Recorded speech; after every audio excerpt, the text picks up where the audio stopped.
die neue Actionkamera DJI Osmo Action im Test und im direkten Vergleich zur GoPro Hero 7 Black.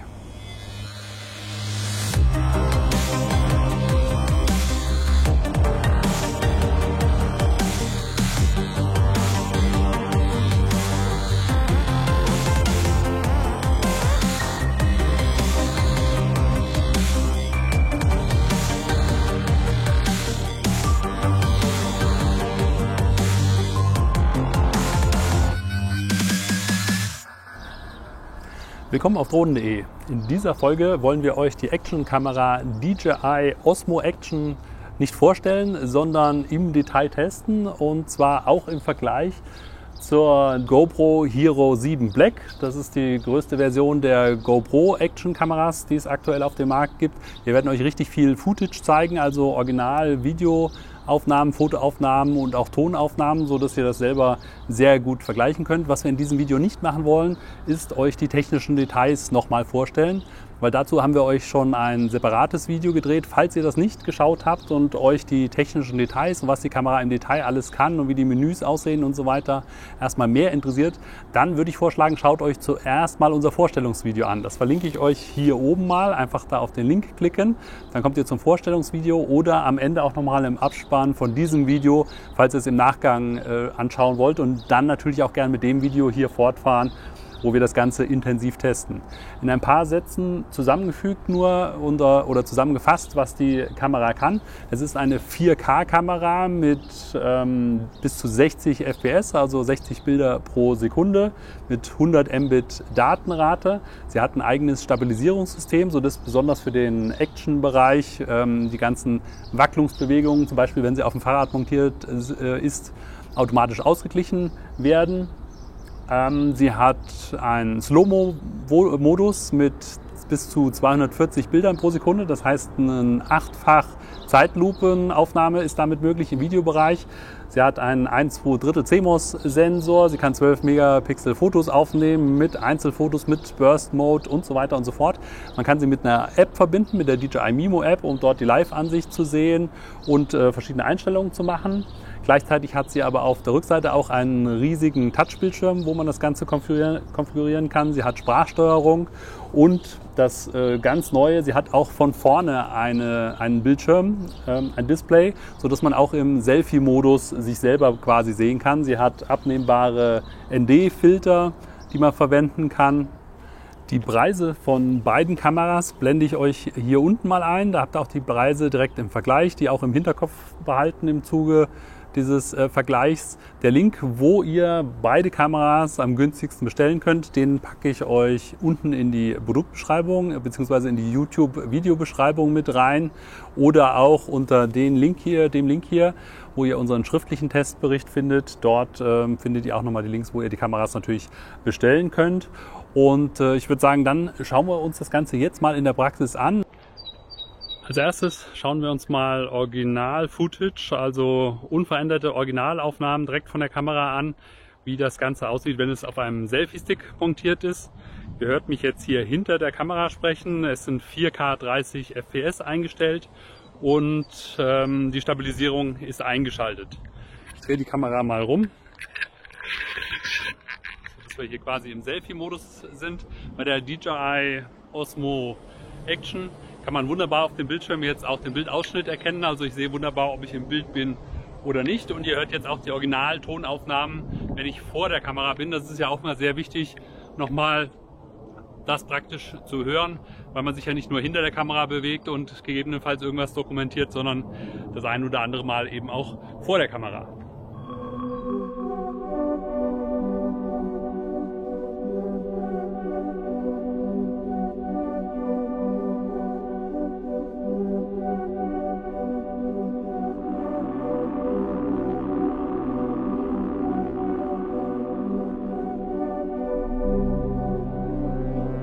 Hier jetzt im Vergleich dazu die Originalaufnahmen, also wieder die Original-Footage, aber diesmal der GoPro Hero 7 Black. Und auch wieder die Original-Tonaufnahmen. So klingt der Ton, wenn ich mich hinter der Kamera befinde. Und wie auch eben schwenke ich jetzt nochmal um, justiere den Selfie-Stick, habe hier jetzt natürlich kein Bild, da die GoPro Hero 7 eben nur das Display auf der Rückseite hat und kein Display mit Bildanzeige auf der Vorderseite.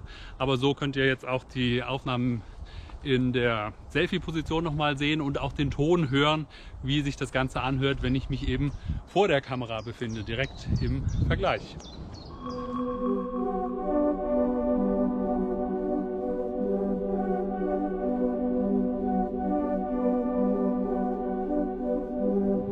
Und für einen noch besseren Vergleich habe ich euch jetzt mal beide Kameras nebeneinander mit einem Y-Stück auf den gleichen Selfie-Stick montiert, sodass ihr die gleiche Perspektive habt, zur gleichen Zeit aufgenommen und den gleichen Bildschirmausschnitt aufgenommen.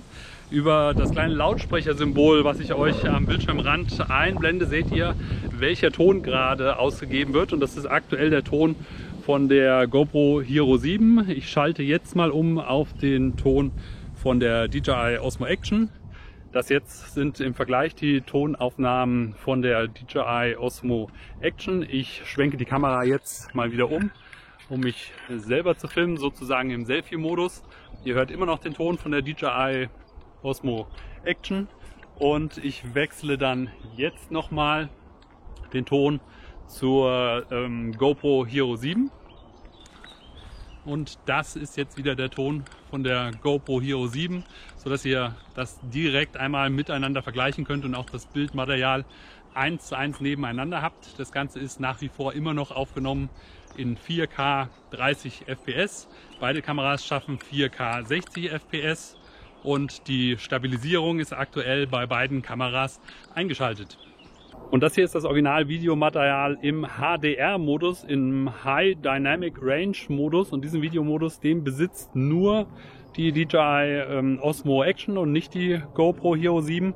Der Modus ist speziell dafür gedacht, wenn man schwierige Lichtverhältnisse hat, also besonders helle und besonders dunkle Stellen, wie jetzt hier auch im Wald. Und der soll dafür sorgen, dass ein ausgewogenes Lichtverhältnis besteht, also dass ich zum Beispiel auch in den schattigen Bereichen dann hier im Gesicht zum Beispiel, so wie ich mich jetzt filme, dann keine Schatten habe oder trotzdem noch entsprechend hell dargestellt werde und der Dynamikumfang trotzdem entsprechend passt. Also gerade die Lichtverhältnisse besonders ausgeglichen sind, wenn die Lichtverhältnisse eben schwer sind.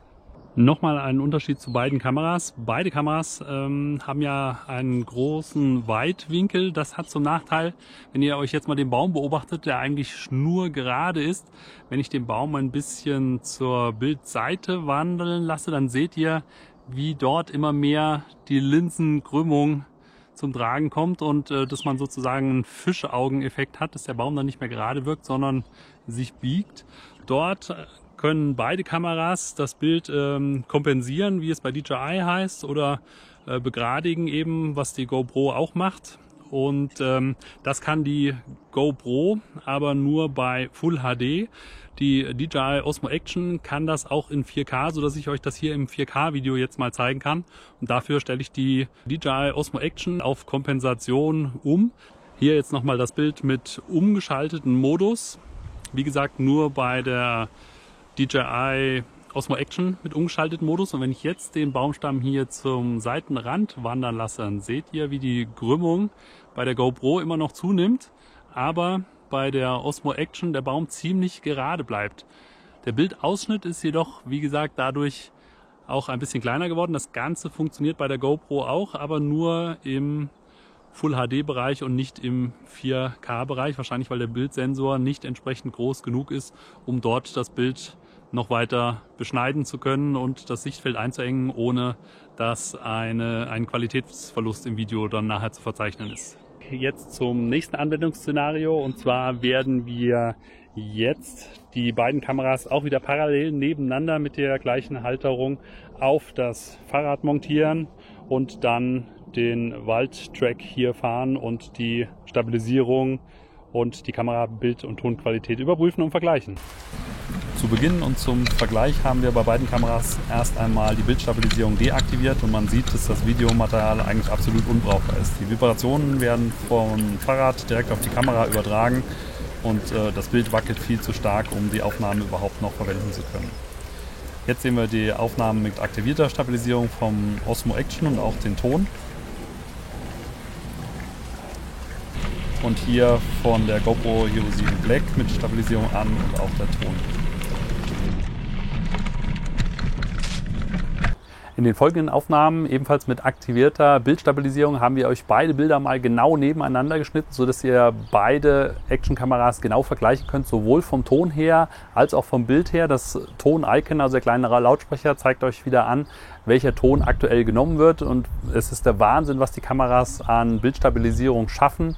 Wenn ihr genau darauf achtet, so ist meine individuelle Meinung, kann die GoPro etwas besser die kleinen Schläge ausgleichen.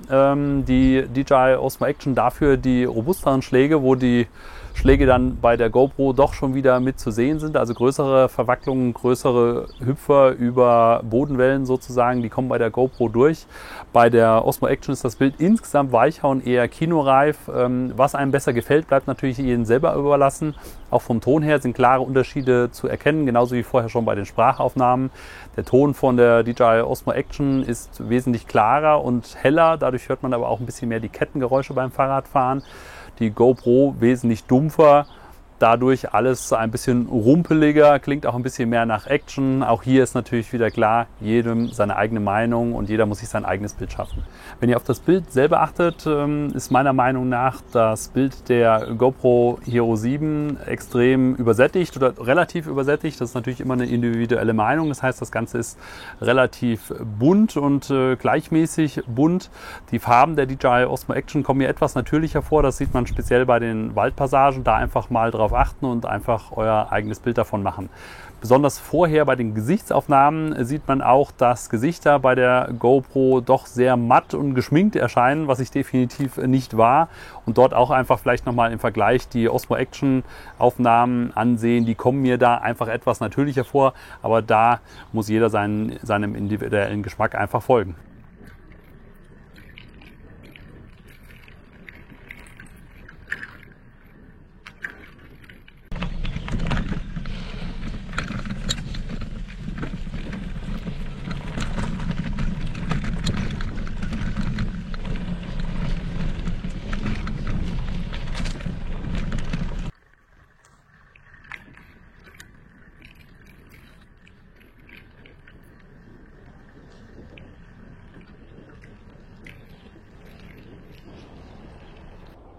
Damit sind wir hier im Wald mit dem Fahrrad fertig und mit der Wald-Action.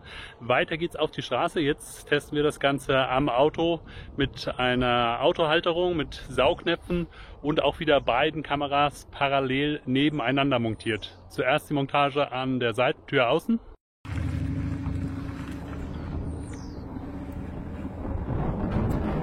Mit eingeschalteter Bildstabilisierung bei beiden Kameras.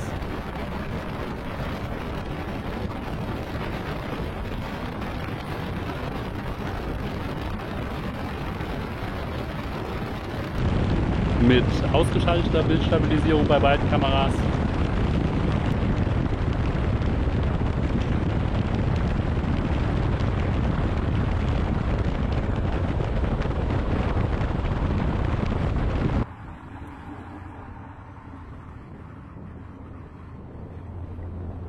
Und jetzt nochmal mit der Saugnapfhalterung vorne auf der Motorhaube nach vorne gerichtet und zu Anfang mit eingeschalteter Bildstabilisierung.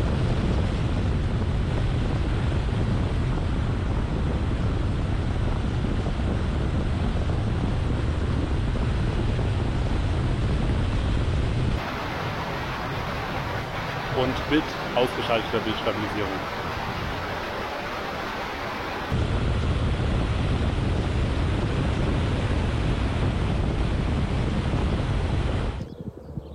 Und hier habe ich euch das Ganze nochmal auf einem RC Car Racer montiert, also auf einem sehr schnellen ferngesteuerten Auto, welches wir euch auf unserem Kanal auch schon mal vorgestellt haben.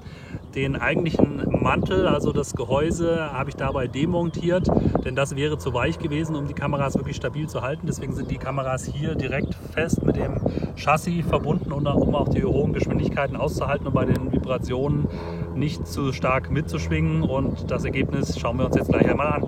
Das gleiche Szenario könntet ihr auch nutzen, wenn ihr zum Beispiel eine Drohne, eine FPV-Drohne habt und dort mit einer Kamera fliegen wollt, dann habt ihr sicherlich eine ähnliche Perspektive.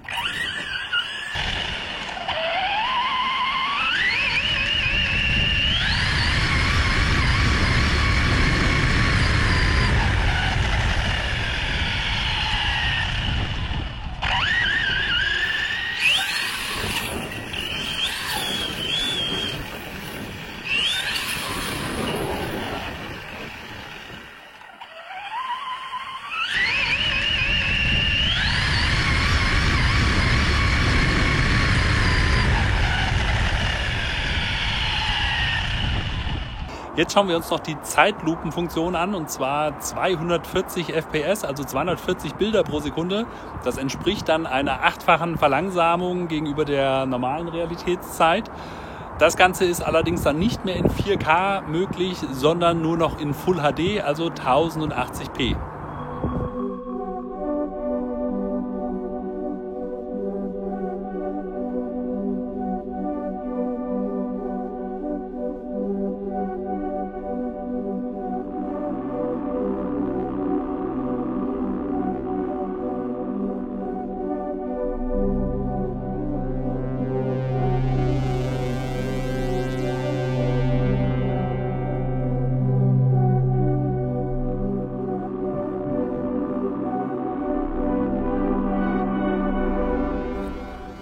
Und hier nochmal einige Schnappschüsse im Fotomodus mit beiden Kameras.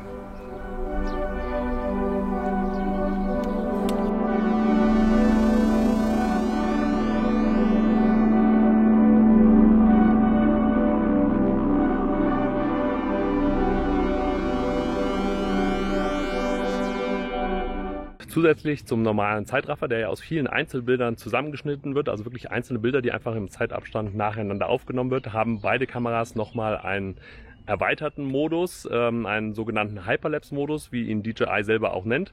Das heißt, hier wird eigentlich ein Video aufgenommen, das Ganze ist aber trotzdem noch stabilisiert. Das heißt, der Zeitraffer sieht dann einfach extrem weich und cool aus und wird trotzdem eben in der Zeit schneller dargestellt. Man kann eben auch den Zeitwert, das hier im Beispiel ist zum Beispiel Faktor 10, also 10-mal so schnell dementsprechend auswählen. Das können beide Kameras in 2,7K, also nicht ganz 4K, sondern halb 4K sozusagen. So sieht das Ganze aus bei der DJI Osmo Action. Hier muss man aber ganz klar sagen und ganz wichtig der Hinweis, das ist noch eine Vorabversion mit einer Vorab-Firmware. Hier weiß DJI, dass der Modus noch nicht optimal funktioniert und deswegen wird auch der Modus bei der Produktveröffentlichung anfangs noch nicht auf den Kameras zur Verfügung stehen, sondern wird per Firmware-Update nachgereicht, wenn der dann eben sauber und rund läuft und auch super weich läuft. Und hier schauen wir uns das Ganze jetzt nochmal an, wie das bei der GoPro Hero 7 Black aussieht. Dort nennt GoPro das Ganze nicht mehr Hyperlapse, sondern Time Warp, also einfach ein anderer modischer Begriff, ist aber unterm Strich das gleiche und das sieht dann so aus. Hier sieht man, dass die GoPro das eben noch weicher und smoother hinbekommt. Es sind einfach keine seitlichen Wankbewegungen mehr zu sehen. Das wird aber in der nächsten Version dann bei DJI, hoffentlich, bin ich mir sicher, auch genauso funktionieren. Für alle diejenigen unter euch, die das Ganze lieber in 60 FPS, also 60 Bilder pro Sekunde nutzen wollen, für die stellen wir nochmal ein separates Video zusammen, denn das ganze Video hier ist einfach 30 FPS, das heißt, es macht nicht Sinn, jetzt hier 60 FPS Footage mit reinzuschneiden. Deswegen haben wir nochmal ein Video komplett für euch nur mit Footage gemacht, mit 60 FPS bei 4K im Vergleich von beiden Kameras. Das verlinke ich euch jetzt mal hier oben. Dort reinklicken, wenn euch 60 FPS Videos nochmal im Detail interessieren. Und hier jetzt nochmal ein paar individuelle Eindrücke von mir selber im Vergleich oder was der Vergleich uns gezeigt hat. Hervorragend sind natürlich die zwei Bildschirme der DJI Osmo Action. Das hat mir sehr gut gefallen, speziell im Selfie-Modus, wenn man sich auch von der anderen Seite sehen kann, den Bildausschnitt beobachten kann. Auch das Engagement von DJI bezüglich der Weiterentwicklung war hervorragend, denn die erste Version, die sie uns geschickt hatten, die wir wie gesagt schon fast einen Monat oder mehr als einen Monat vor Produktveröffentlichung hatten, die haben sie uns mit sehr großer Erwartung geschickt und mit ihrer tollen Bildstabilisierung und wir waren da eigentlich sehr enttäuscht. Das Feedback von uns an DJI war, dass das eigentlich keine brauchbare Bildstabilisierung ist. Da war DJI selber in China erstmal relativ schockiert, hat mich auch ein bisschen gewundert. Ich dachte auch andere Tester würden das Gleiche berichten. Danach hat man aber nochmal richtig Gas gegeben und etliche Firmware-Releases nachgeschoben bis zu dem Stand, den wir jetzt heute hier kurz vor Produktveröffentlichung haben. Und hat sich sehr, sehr, sehr viel getan. Das heißt, man will da wirklich auch weiter verbessern und mindestens an GoPro rankommen oder sogar an denen vorbeischießen. Man hat das Ganze dann eben auch nochmal in Rocksteady umbenannt, also in felsenfeste Bildstabilisierung quasi. Und das auch nochmal was mein Vergleich hier gezeigt hat, beziehungsweise was er für mich herausgestellt hat. Ich habe hier mal meinen kleinen Spickzettel, weil ich doch relativ viele Punkte habe. Diese Bildstabilisierung funktioniert bei beiden wirklich sehr gut. Da kann man weder das eine noch das andere schlecht reden. Die einen, wie gesagt, die DJI macht ein bisschen vielleicht mehr die gröberen Sachen besser, sodass es fast kinoreif ist, also so, dass das ganze Video durchgängig weich aussieht. Die GoPro vielleicht hier und da mal den kleinen Schlag besser ausgeglichen. Das hängt aber auch immer dran, welches Szenario man gerade hat, ob im Auto oder hier oder da. Das heißt, es nimmt und gibt sich wirklich nicht viel. Man sieht auch hier und da immer mal ein paar Artefakte im Bild, also wo das Ganze dann unscharf wird, weil einfach die Stabilisierung an ihre Grenzen kommt und das Rohmaterial nicht ausreicht, um das perfekt auszugleichen. Da würde ich aber sagen, eher ein Punkt unentschieden. Was mir wirklich hervorragend gefallen hat, sind die Menüs, also die Menüführung. Das hat DJI einfach drauf mit dem Touch-Menü. Die GoPro Hero hat auch ein Touch-Menü. Ich kenne aber auch noch die GoPro Heroes, die alten Versionen, Version 3 und so weiter. Da kam ich schon immer nicht klar mit den Menüs. Das ist jetzt heute mit den Touch-Menüs auch bei der GoPro immer noch so, dass ich da sage, eigentlich müsste es irgendwie ein bisschen anders gehen. Ist aber vielleicht auch meine individuelle Entscheidung. Es wird bestimmt Leute geben, die sagen, es ist genau andersrum. Nächster Punkt ist natürlich der Preis. Da ist die unverbindliche Preisempfehlung von der DJI Osmo Action nochmal 50 € unter der GoPro. Beide haben sicherlich hier und da mal wieder Angebote, aber prinzipiell schon mal ein günstiger Basispreis. Dann als nächsten Punkt haben wir die Sonderfunktionen wie Hyperlapse oder Time Warp, wie es eben die GoPro nennt. Die gibt es jetzt bei beiden, bei DJI Hyperlapse, bei dem anderen Time Warp, wie vorhin gezeigt.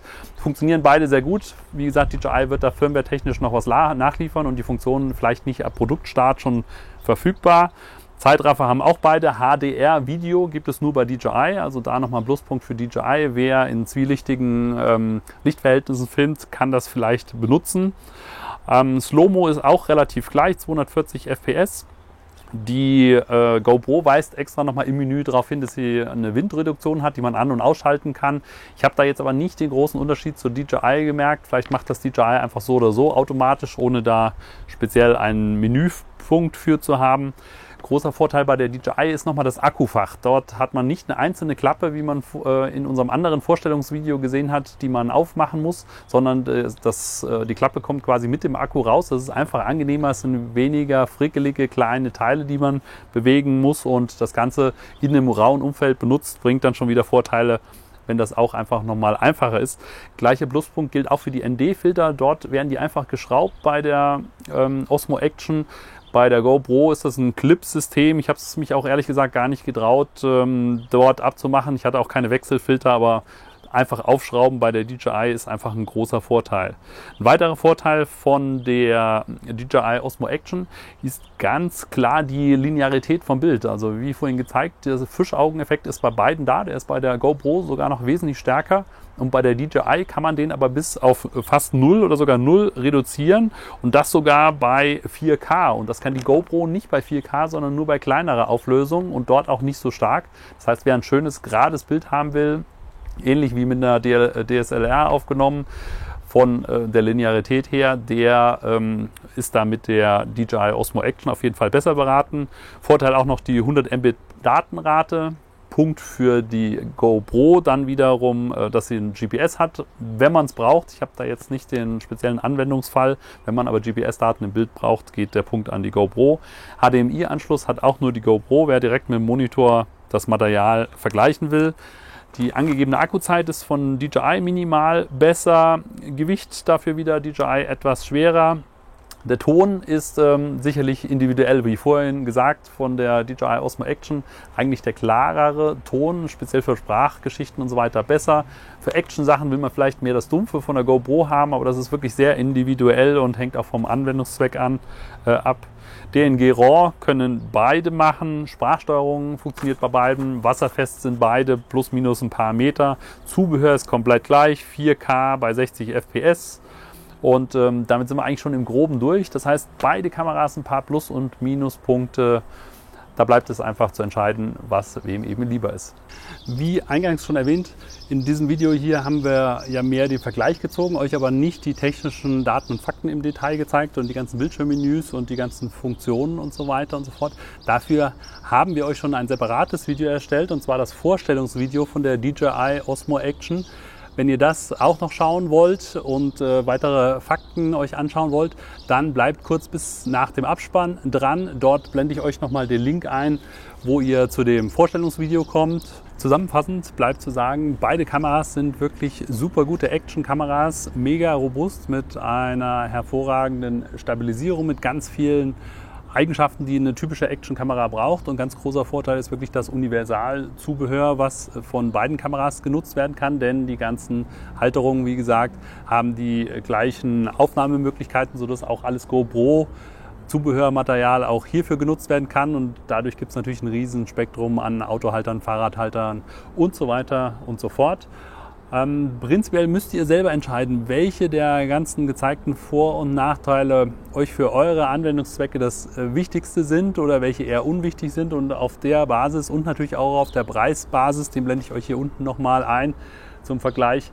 Da müsst ihr natürlich selber entscheiden, welches ist die richtige Kamera für euch. Ihr könnt das mit unserem Material, was wir euch hier zur Verfügung gestellt haben, einfach nur sehr gut vergleichen und dann am besten selber entscheiden. Ich hoffe, das Video hat euch gefallen, bringt euch was bei eurer Kaufentscheidung.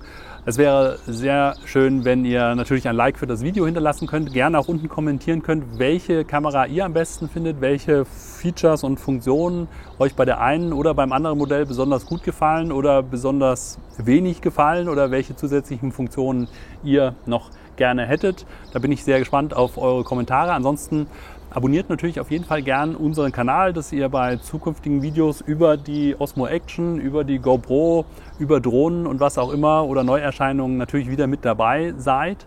Und abschließend bleibt wie immer zu sagen, mir hat es wie immer sehr viel Spaß gemacht, das Video für euch vorzubereiten, euch hier im Video zu begleiten. Vielen Dank an euch, dass ihr dabei geblieben seid bis zum Schluss, und wir sehen uns dann auf jeden Fall im nächsten Video.